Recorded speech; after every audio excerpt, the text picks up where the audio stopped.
read and reread. Me and too, reread until the I Bible. found it.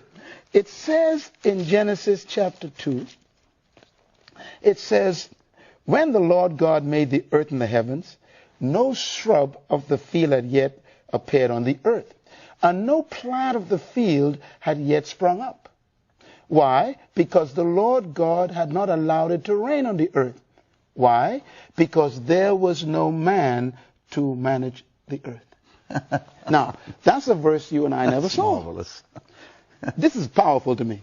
First of all, God had a beautiful planet, but he didn't allow anything to grow, nothing to spring forth, nothing to emerge, nothing to prosper, because there was no manager. Okay, a few things I learned from this. Number one, God will never allow growth where there is no management. Wow, wow, wow.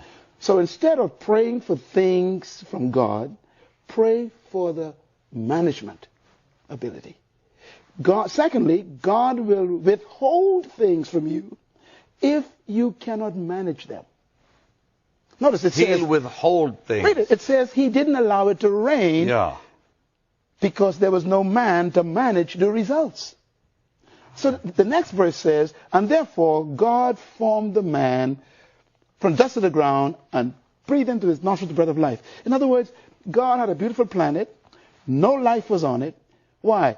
Because he first needed a manager. Normally we ask people, why did God create man? Our answer, to worship God. That's not what he says. He needed a manager. I have So never the number heard one, that. I love that. The number one motivation for God creating man is management. Whatever you mismanage, you will lose. That is powerful. That's why management is so important in this process. Whatever you do not manage, you lose. In other words, God will never give you what you pray for. He will only give you what you can manage.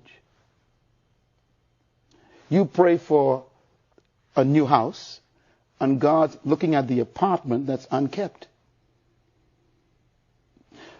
So he only gives you what you've proven you could manage. Some people get jealous of your ministry, but they don't understand the machinery behind this ministry to manage all that's necessary here. And the day you mismanage this ministry, you will lose it. Absolutely. That's If you correct. mismanage your body, you lose it. If you mismanage your marriage, you lose it. If you mismanage your children, you lose them. If you mismanage your money, it goes away. When you mismanage anything, you lose it.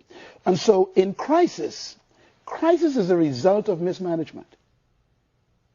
And the way you correct a crisis is management.